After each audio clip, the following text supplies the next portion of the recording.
Israël a baptisé son opération Rising Lion, le lion dressé. 200 de ses avions de chasse ont bombardé massivement l'Iran. Pour justifier son opération, Israël accuse l'Iran de fabriquer des bombes atomiques.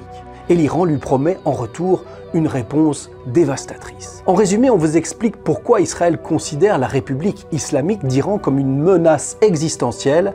Avec cette question, l'embrasement de la région va-t-il mener à la chute du régime du guide suprême iranien, l'ayatollah Khamenei? Depuis une semaine, les frappes israéliennes sur l'Iran sont d'une ampleur sans précédent. Toutes les figures marquantes du régime iranien sont prises pour cible, ainsi que des sites stratégiques, comme celui de la télévision d'État, bombardé en plein journal télévisé.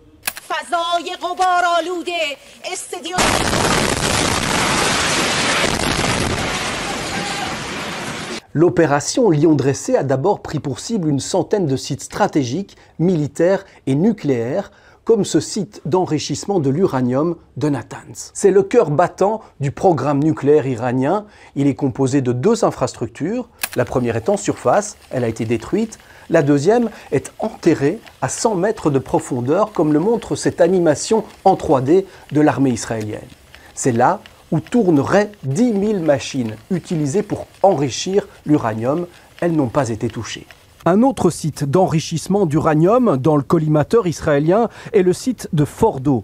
À première vue, une simple dalle blanche dans les montagnes de roches, mais en profondeur, d'autres centrifugeuses. Les salles d'enrichissement seraient à entre 80 et 100 mètres, voire 110 mètres de profondeur, ce qui rend évidemment quasiment impossible toute destruction de l'intérieur. Et si ce site n'est pas détruit, en fait, dans l'esprit, en tout cas des Israéliens, ça signifie que le programme nucléaire militaire, s'il est véritablement existant, ne sera pas pleinement stoppé en tout cas. Pour justifier ces attaques sur des sites nucléaires, Israël affirme que l'Iran s'approche du point de non-retour dans la fabrication de bombes atomiques. Over the past few months, intelligence has shown that Iran is closer than ever to obtaining a nuclear weapon. This morning, the IDF began preemptive and precise strikes targeting the Iranian nuclear program in order to prevent the Iranian regime's ability to build a nuclear bomb in the immediate time frame. We have no choice. We are operating against an imminent and existential threat. À Téhéran, Israël a aussi visé les résidences de scientifiques du programme nucléaire iranien et de hauts gradés des gardiens de la révolution. Ils sont morts dans les frappes.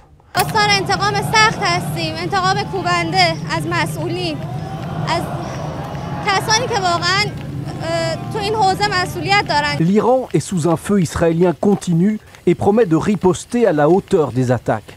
La République islamique invoque son droit à la légitime défense contre Israël. زندگی برای اونها تلخ خواهد شد بدون تردید. فکر نکنن که زدند و تمام شد.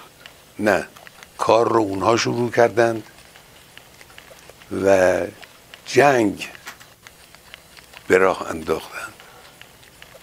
ما به اونها اجازه نخواهیم داد که از این جنایت بزرگی که انجام دادن خودشون رو سالم خلاص کنن. Les forces armées iraniennes ont averti, elles n'auront aucune limite dans leur riposte militaire. Les missiles balistiques iraniens ont réussi à saturer ce qu'on appelle le dôme de fer, le système de protection d'Israël contre les attaques aériennes. Au cœur de la nuit, certains projectiles non interceptés ont frappé leur cible en Israël. Suddenly, a missile hit their house, and some of them were injured, some of them are trapped, and we are here to rescue them and take them out. À la lumière du jour, les habitants se rendent compte de l'ampleur des dégâts. Israël est frappé sur son territoire.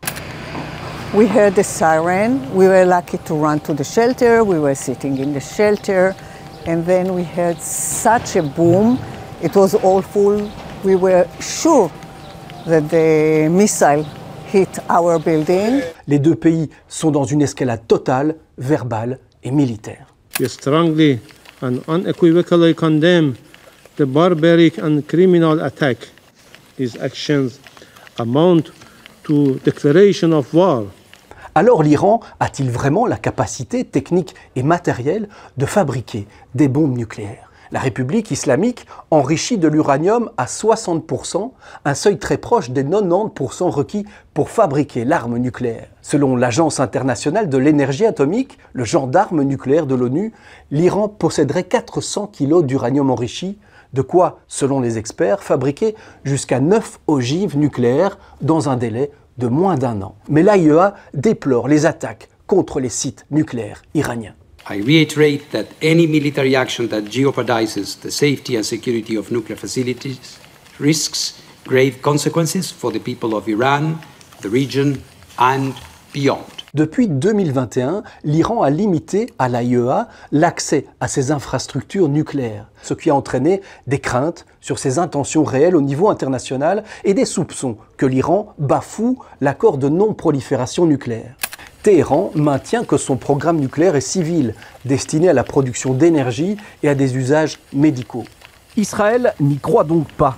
Mais pour neutraliser les infrastructures nucléaires iraniennes, il lui faudrait utiliser cette bombe perforante que seuls les États-Unis possèdent, ainsi que ce bombardier furtif, américain également, le seul capable d'embarquer à son bord cet engin de 13 tonnes. Cette bombe, elle est dotée de 2 systèmes. Le premier, c'est un pénétrateur qui doit détruire, je dirais, la couche de protection qui entoure l'objectif, c'est-à-dire la cible. Ensuite, la charge principale, elle va être programmée pour faire en sorte d'exploser au moment où on a atteint en profondeur la cible. Alors les Américains vont-ils mettre à disposition d'Israël cet arsenal? Donald Trump reste ambigu. I have ideas as to what to do, but I haven't made a final. I like to make the final decision 1 second before it's due, you know, because things change. I mean, well, I don't want to get involved either, but I've been saying for 20 years, maybe longer, that Iran cannot have a nuclear weapon. I've been saying it for a long time.